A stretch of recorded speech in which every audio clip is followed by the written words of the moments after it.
بسم اللہ الرحمن الرحیم۔ السلام علیکم ورحمۃ اللہ وبرکاتہ۔ سامعین و ناظرین، آج کی اس ویڈیو میں بتایا جائے گا کہ عرب میں بت پرستی کا رواج کیسے ہوا، عرب کے لوگ بت پرستی کیوں کرتے تھے، انہیں کیا ضرورت پڑی تھی کہ وہ بت پرستی کریں۔ سامعین و ناظرین، ہمیشہ نبی اس مقام پر مبعوث ہوتا ہے جہاں پر سب سے زیادہ شرک اور کفر کے اندھیرے چھائے ہوئے ہوں۔ جب حضور علیہ الصلوۃ والسلام عرب کے اندر تشریف لائے تو اس وقت بت پرستی کا رواج تھا۔ اسلام سے قبل عرب مختلف مذاہب اور خود ساختہ اقدار کو سینے سے لگائے ہوئے تھے۔ کہیں بت پرستی اور کہیں سورج کی پرستش ہو رہی تھی، کہیں انسان ستاروں کے آگے سر بسجود تھا اور کہیں آتش پرستی سے سکون قلب کا سامان مہیا کرنے کی ناکام کوششیں کی جا رہی تھی۔ خانہ کعبہ میں خدا پرستی کی جگہ اصنام پرستی نے لے لی تھی، جہاں 360 بت رکھے ہوئے تھے۔ ہر قبیلے کا الگ بت تھا۔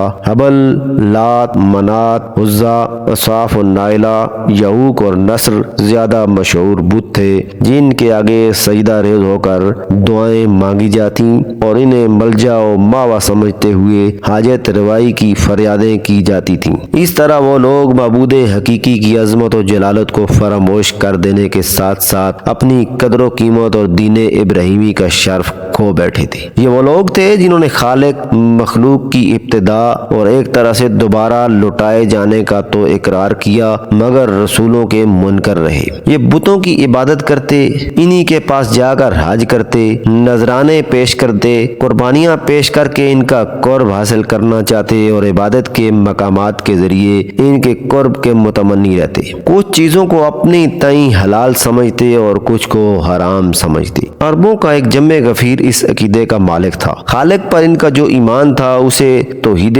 ربوبیت کہا جاتا ہے۔ یہی وہ بات ہے جس کا اقرار تمام کے تمام کفار کرتے تھے۔ چند مجوسیوں کے سوا کسی نے اللہ کی مخالفت نہیں کی۔ کفار کے زیادہ تر فرقوں کا اس بات پر اتفاق تھا کہ اس پورے جہان کا خالق، رازق، ان کے امور کی تدبیر کرنے والا، ان کو نفع و نقصان پہنچانے والا، ان کو پناہ دینے والا ایک خدا ہے جس کے سوا نہ تو کوئی رب ہے، نہ خالق ہے، نہ رازق ہے، نہ مدبر ہے اور نہ نفع پہنچانے والا ہے۔ مگر ان سب کے باوجود انہوں نے باری تعالیٰ کے ساتھ کئی اقسام کے شریک بنائے ہوئے تھے۔ ان شرکاء میں جنات بھی شامل تھے اور ان کے یہ تمام شرکاء یا ان میں سے اکثر ان کے عقیدے کے مطابق اللہ کے بیٹے اور بیٹیاں بھی تھے۔ ان کے عقیدہ باطلہ میں ایک نقطہ قابل غور ہے کہ اہل عرب جن خود ساختہ خداؤں کی عبادت کرتے تھے، ان کے نزدیک ان کا مقام و مرتبہ یکساں نہ تھا بلکہ وہ اللہ تعالیٰ کے سوا تھے اور ان کا درجہ کم تھا۔ عرب ان کے بارے میں یہ عقیدہ رکھتے تھے کہ وہ اللہ تعالیٰ کے عبادت گزاروں کے لیے اس کی بارگاہ میں شفاعت اور سفارش کرنے والے تھے۔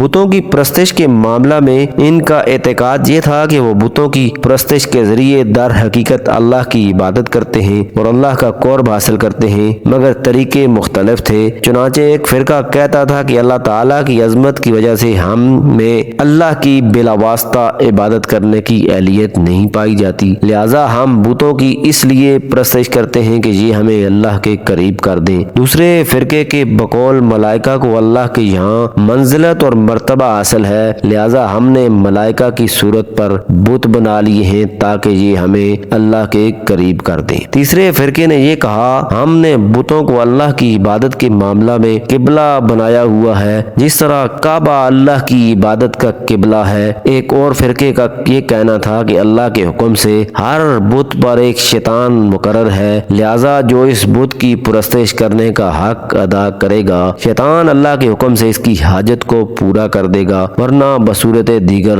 یہ شیطان اللہ کے حکم سے اسے تکلیف پہنچائے گا۔ سامعین و ناظرین، یہ تھی آج کی ویڈیو جس میں مکمل طور پر بتایا گیا کہ عرب کے اندر بت پرستی کی ابتدا کیسے ہوئی اور وہ لوگ بتوں کی کیوں پوجا کرتے تھے۔ اگر یہ ویڈیو پسند آئی ہے تو لائک کر دیجئے گا، ہمارے اس چینل کو ضرور سبسکرائب کیجئے گا۔ حاضر ہوتے ہیں نئی ویڈیو کے ساتھ، اپنا خیال رکھیے گا۔ اللہ حافظ۔